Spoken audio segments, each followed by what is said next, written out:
السلام عليكم ورحمة الله.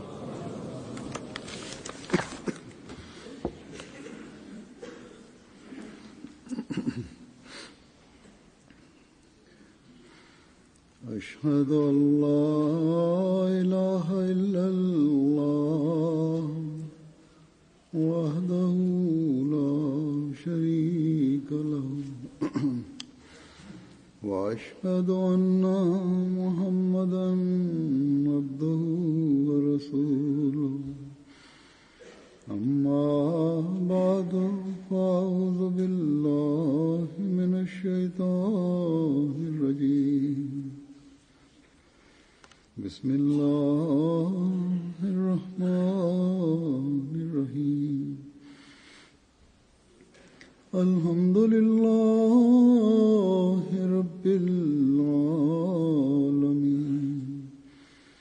الرحمن الرحيم مالك يوم الدين إياك نعبد وإياك نستعين اهدنا الصراط المستقيم صراط الذين أنعمت عليهم غير المغضوب عليهم ولا الضالين.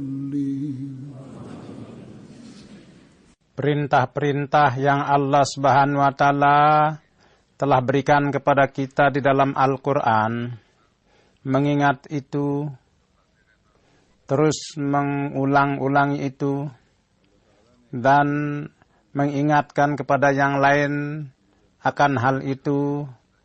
Mereka yang punya tanggung jawab untuk mengingatkan itu adalah merupakan tugas jemaat orang yang beriman. Sebagaimana saya katakan bahwa mengingatkan mereka yang mempunyai tanggung jawab untuk mengingatkan itu, dari antara kita semuanya ikut serta, atau para mubalik atau para pengurus, semuanya ikut serta di dalamnya. Dengan karunia Allah Subhanahu wa taala di dalam nizam jemaat, selain nizam secara pusat, ada lembaga, badan-badan juga, dan nizam di dalam lembaga-lembaga jemaat, mulai dari tingkat pusat sampai kepada tingkat bawahan, dan setiap pengurus diharapkan bahwa mereka dengan menjadi tangan kanan khilafat, mereka melaksanakan tugas-tugas itu secara luas, dan ini merupakan tanggung jawab khilafat. Jadi kalau semua para mubalik dan para pengurus memahami itu, maka akan terjadi perubahan secara revolusi dalam jemaat. Jadi mengingatkan dan menciptakan perasaan ini di dalam jemaat. Jadi mereka yang secara langsung mewakafkan diri, atau mereka yang mendapat topik untuk berkhidmat kepada jemaat, maka saya mengintrospeksi bahwa hendaknya setiap orang berpikir bahwa hendaknya sampai di mana saya dapat melakukan tugas-tugas jemaat dan tanggung jawab jemaat, supaya perintah-perintah itu saya dapat ingatkan kepada orang lain. Kalau kepada yang lain saya ingatkan, namun amal saya itu berseberangan, maka itu merupakan hal yang perlu ditakuti dan perlu beristighfar. Dan begitu juga hendaknya harus beristighfar, namun dengan ini kita di sini hendaknya jelas hal ini bahwa pengurus manapun jangan menganggap bahwa menasihati bukan tugas saya.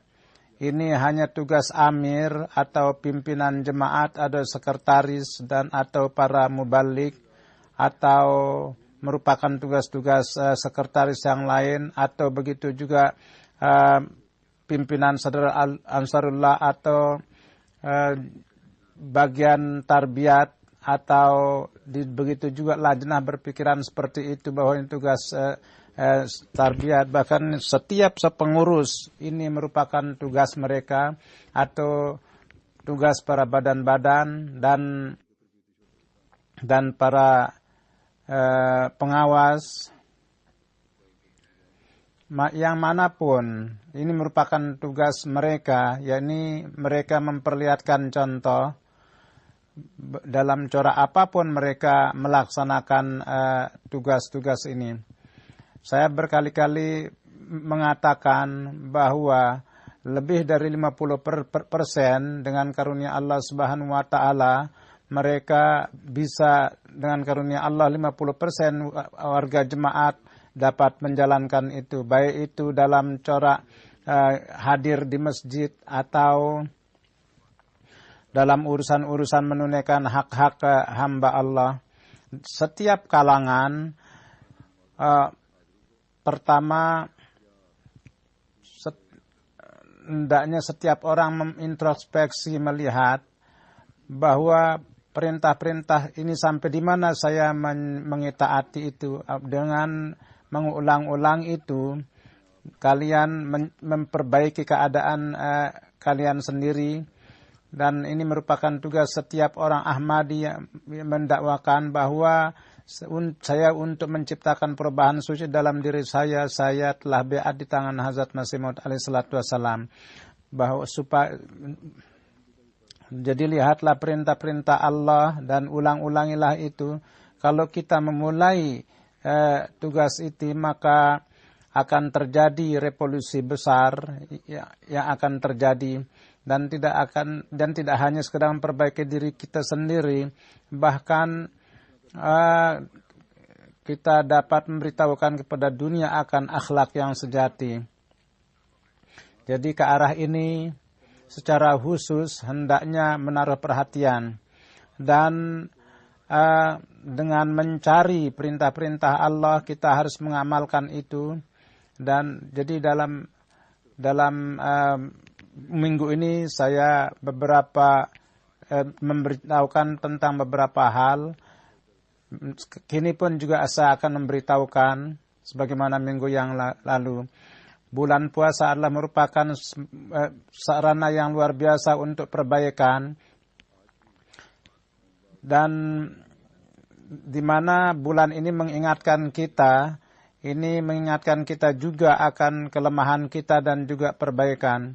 Jadi dalam bulan ini kita dengan mengintrospeksi kelemahan-kelemahan kita mengulang-ulangi akan perintah-perintah Allah itu, mengingatnya kembali. Kalau kita secara keseluruhan kita tidak berusaha untuk itu, maka dengan berbuka puasa dan sehari dan sahur itu tidak hanya itu yang kita dapat berkat dan tidak mendapatkan yang meningkatkan keimanan kita. Jadi ada guyonan, katanya kalau ditanya suruh berpuasa maka dia punya cari alasan, kalau suruh berbuka, kalau disuruh berpuasa salat maka dia ada alasan. Kalau ada berbuka, ya katanya ya kita harus lakukan. Kita kan bukan orang kafir. Jadi orang mukmin, jadi kita jangan menjadi orang mukmin seperti itu.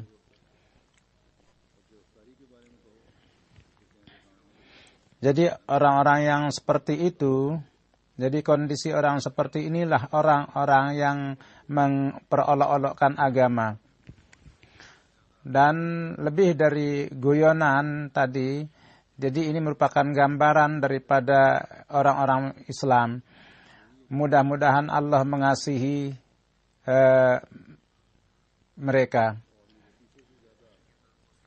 Tetapi Hazrat Masih Maud alaihissalatu wassalam, jadi standar orang yang beriman kepada orang Masih Maud hendaknya sangat tinggi. Tanpa ada pembetulan, jangan kita meninggalkan puasa. Begitu juga maksud daripada bulan Ramadan yang merupakan ibadah, hendaknya kita harus berusaha menyempurnakannya dalam arti yang terbaik. Dan Quran, hendaknya membaca Al-Quran sebanyak-banyaknya. Dan ini merupakan sunnah Hazrat Jibril alaihissalam secara khusus di dalam bulan Ramadan mengulangi membaca Al-Quran di dalam bulan suci Ramadan. Jadi secara khusus ke arah membaca Al-Quran, hendaknya setiap orang dari kita harus mempunyai perhatian. Jadi harus mencari, kita harus berusaha mengaplikasikan pada diri kita semua ajaran Al-Quran itu. Dan kendati tarawih bukan merupakan yang wajib, ini mulai dari zaman Hazrat Umar, mereka yang tidak bisa tahajud ini menjadi nafal. Dan dengar pula bacaan-bacaan Al-Quran dari para qari, dan mereka yang bisa tahajud, bisa melakukan sahat tahajud juga, kendati membaca, melakukan sedikit. Dan siapapun yang bangun untuk berpuasa, mereka maka bukannya bicara sana sini, hendaknya menunaikan salat nafal. Tarawih dengan bukanlah merupakan syarat harus berpuasa. Tahajud bukan merupakan syarat. Tahajud juga bukan merupakan syarat. Orang-orang mukmin dalam keadaan umum pun ada perintah untuk melaksanakan tahajud. Ini kenapa saya jelaskan, karena ada seorang yang bertanya bahwa untuk orang yang berpuasa mungkin penting bahwa harus membaca tarawih, melakukan tarawih 8 rakaat. Ini saya jelaskan bahwa tahajud atau tarawih bukanlah merupakan harus berpuasa. Jadi hendaknya dan hal yang utama dengan puasa harus membaca Al-Quran yang merupakan sunnah juga. Jadi harus banyak perhatian untuk membaca Al-Quran. Setiap orang harus seperti itu. Sebagaimana saya katakan, salat dan ibadah merupakan tugas orang beriman. Ya, dalam bulan Ramadan, jadi dalam salat ini hendaknya harus lebih kita tingkatkan keindahannya. Dan sebanyak-banyaknya di dalam bahasa kita harus berusaha lidah-lidah kita basahi dengan sebanyak-banyaknya berzikir. Jadi bulan puasa yang merupakan bulan suci Ramadan, di dalam diri kita kalau ada kelemahan-kelemahan sebelumnya, maka dengan menjauhkan itu di dalam bulan suci Ramadan ini, kita harus menaruh perhatian dengan niat bahwa kita perintah-perintah yang penting ini kita jadikan sebagai bagian dalam hidup kita. Tidak hanya sekedar Ramadan saja, bahkan kita harus melaksanakan perintah ini. Jadi ini bukan hanya perintah secara khusus dalam bulan suci Ramadan, bahkan bagi seorang mukmin ini merupakan perintah yang untuk seterusnya. Jadi hal